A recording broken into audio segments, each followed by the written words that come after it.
이 글은 법정 스님이 1989년에 발표하신 글입니다. 법정 스님의 글은 어느 것이나 다 좋지만 그 중에서 텅 빈 충만과 무소유가 유명합니다. 이번에는 텅 빈 충만을 한번 들어보시겠습니다.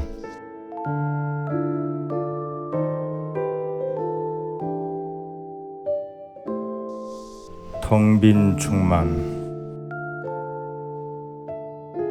오늘 오후 큰절에 우편물을 챙기러 내려갔다가 한 스님이 거처하는 다향산방에 들러섰다. 내가 이 방에 가끔 들르는 것은 방주인의 깔끔하고 정갈한 성품과 아무 장식도 없는 빈 벽과 텅 빈 방이 좋아서다. 이 방에는 어떤 방에나 걸려 있음직한 달력도 없고 휴지통도 없으며 책상도 없이 한 장의 방석이 화로 곁에 놓여 있을 뿐이다. 방 한쪽 구석에는 항시 화병에 한두 송이의 꽃이 조촐하게 꽂혀 있고 꽃이 없을 때는 까치밥 같은 빨간 나무 열매가 까맣게 칠한 받침대 위에 놓여 있곤 했었다. 물론 방 이름이 다향산방이므로 차가 있고 차도구가 있기 마련이지만 그것들 또한 눈에 띄지 않는 벽장 속에 갈무리 되어 있다. 이 방 주인이 하는 일은 관음전에서 하루 4차례씩 올리는 사중기도다. 아무나 할 수 없는 아주 힘든 소임이다. 이런 힘든 소임을 1000일 동안 한 차례 무난히 마쳤고 작년부터 2번째 다시 천일기도에 들어갔다. 기도 중에는 산문박 출입을 일절 금하는 질서를 스스로 굳게 지키고 있다. 송광사에서 5, 6년에 걸쳐 도량을 일신하는 중창불사를 별다른 어려움과 장애 없이 원만하게 진행하게 된 것도 그 이면에는 이 방주인과 같은 청정한 스님의 기도의 공이 크게 뒷받침되었기 때문이라고 나는 굳게 믿는다. 그런데 오늘 이 방에 이변이 생겼다. 방 안에 화로도 꽃병도 출입문 위에 걸려있던 이 방에 편액도 보이지 않았다. 빈 방에 덩그러니 방석 한 장과 조그마한 탁상시계가 한쪽에 놓여 있을 뿐이었다. 웬일인가 싶어 방 주인의 얼굴을 쳐다보았더니 새로운 각오로 정진하고 싶은 그런 심경임을 말없는 가운데서도 능히 읽을 수 있었다. 과부 사정은 과부가 안다는 속담이 있듯이 중의 사정은 중이 훤히 안다. 너절한 데서 훨훨 벗어나서 새롭게 시작하고 싶은 그 마음을 나는 누구보다도 잘 알 수 있다. 속을 모르는 남들은 갑작스러운 변화를 보고 이 무슨 변덕인가 할지 모르지만 본인으로서는 안일한 일상과 타성의 늪에서 뛰쳐나와 새롭게 태어나고 싶은 것이다.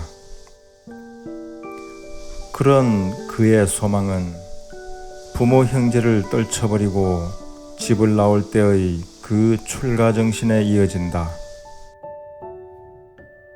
출가란 살던 집을 등지고 나온 것만으로 그치지 않는다. 성에 차지 않는 그 모든 것으로부터 벗어나며 거듭거듭 떨치고 일어남이다. 그런 출가 정신을 다른 말로 표현하자면 칼을 가는 일이라고 할 수 있다. 칼날이 무뎌지면 칼로서의 기능은 끝난다. 칼이 칼일 수 있는 것은 그 날이 퍼렇게 서 있을 때 한해서다. 누구를 상하게 하는 칼날이 아니라 버릇과 타성과 번뇌를 가차없이 절단하는 반야검, 즉 지혜의 칼날이다. 서슬풀은 그 칼날을 지니지 않으면 타인은 그만두고라도 자기 자신도 구제할 수 없다. 그러나 이 다양삼방의 주인은 나보다는 너그러운 편이다. 나 같으면 편액을 걸어두었던 그 못까지도 빼버리고 그 자국마저 종이로 바르고 나서야 직성이 풀릴 것이다. 언젠가 마음이 변해서 다시 그 자리에 편액을 거는 일이 있더라도 한 번 마음이 내켰을 때는 철저하게 치우고 없애야 한다. 그때 그 심경으로 치우고 없애는 그 일이 바로 그날의 삶이다. 작심삼일, 이런 결심이 사흘을 넘기지 못한다 할지라도 그날 그때의 그 결단만으로도 의미는 충분하다. 이런 비장한 결단 없이는 일상적인 타성과 잘못 길들여진 수령에서 헤어날 날은 영원히 오지 않는다. 누가 내 삶을 만들어 줄 것인가? 오로지 내가 내 인생을 한층 한층 쌓아갈 뿐이다.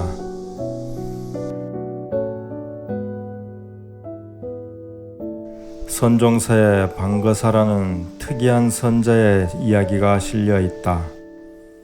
8세기 후반에서 9세기 초에 걸쳐 살다간 제가 신자인데 마조의 법을 이었으며 어록이 전해질 만큼 뛰어난 삶을 살았다.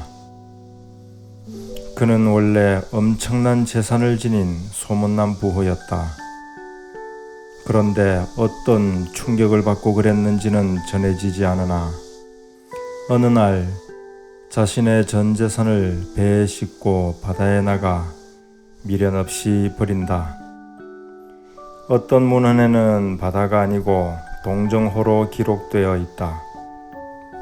그는 전 재산을 바다에 버리기 전에 사람들에게 나누어 줄까도 생각해 보았지만 자신에게 원수가 된 재산을 남에게 떠넘길 수 없다는 생각에서 결심을 단행한다. 살던 저택을 버리고 조그만 오막살이로 옮겨 앉는다. 대조리를 만들어 장에 내다 팔아서 생계를 이으면서 딸과 함께 평생 동안 수도 생활을 한다. 있던 재산 다 버리고 궁상맞게 대조리를 만들어 생계를 꾸려가는 그의 행동을 세상에서는 미쳐도 보통 미친 것이 아니라고 비웃을 것이다. 그러나 당사자에게는 그때부터 그의 인생이 진짜로 전개된다. 그의 어록에는 이런 개송이 실려 있다. 세상 사람들은 돈을 좋아하지만 나는 순간의 고요를 즐긴다. 돈은 사람의 마음을 어지럽히고 고요 속에 본래의 내 모습 드러난다. 또 다음과 같이 읊기도 했다. 탐욕이 없는 것이 진정한 보시오. 어리석음 없는 것이 진정한 좌선. 성내지 않음이 진정한 지게요. 잡념 없음이 진정한 구도다. 악을 두려워하지 않고 선을 추구하지도 않는다. 인연따라 거리낌 없이 사니 모두가 함께 반야선을 탄다.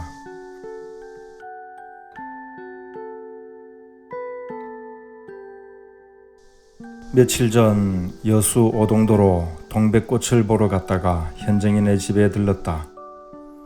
거실에 있는 오디오 장치를 볼 때마다 나는 미안한 생각이 든다.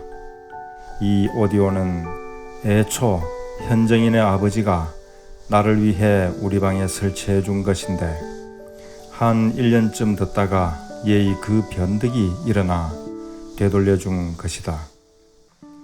인편에 들려오기를 처음 그 오디오를 우리 방에 설치해 주고 나서는 그렇게 흐뭇해하고 좋아했는데 되돌아오자 몹시 서운해 하더라는 것이다. 나는 이 오디오 말고도 산에 살면서 2차례나 치워 없앤 적이 있다. 음악이 싫어서가 아니라 그 더미가, 소유의 더미가 싫어서였다. 치워버릴 때는 애써 모았던 음반까지도 깡그리 없애버린다. 일단 없애버려야겠다고 결심을 하면 그때부터 맨 먼저 찾아오는 사람에게, 물론 그가 낯선 사람이 아닐 경우, 그날로 가져가라고 큰절 일꾼을 시켜 지워서 내려보낸다. 그가 음악을 이해하건 안 하건 그건 내게 상관이 없다. 그가 가져가겠다고 하면 주워버리는 것으로서 내 일은 끝난다.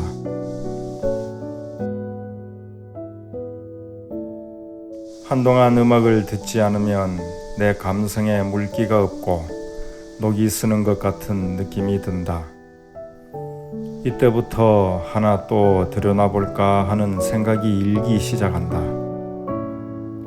이렇게 되면 밖에 나가 알아본다. 될 수 있으면 면적을 작게 차지하면서도 산방의 분수에 넘치지 않는 것으로 고른다. 다시 필요해서 들여놓을 때라도 그 전에 주워버린 것에 대해서는 전혀 후회하지 않는다. 그때는 그렇게 홀가분한 것으로서 내 삶의 중심을 삼을 수 있었기 때문이다. 내 손수 사들인 것은 선뜻 남에게 주어버릴 수 있지만 큰맘 먹고 선물해 준 것은 아무에게나 주어버릴 수가 없었다. 그래서 되돌린 것이다. 그리고 그 오디오를 설치할 때 나는 1년만 듣고 보내겠다고 미리 이야기해 두었었다.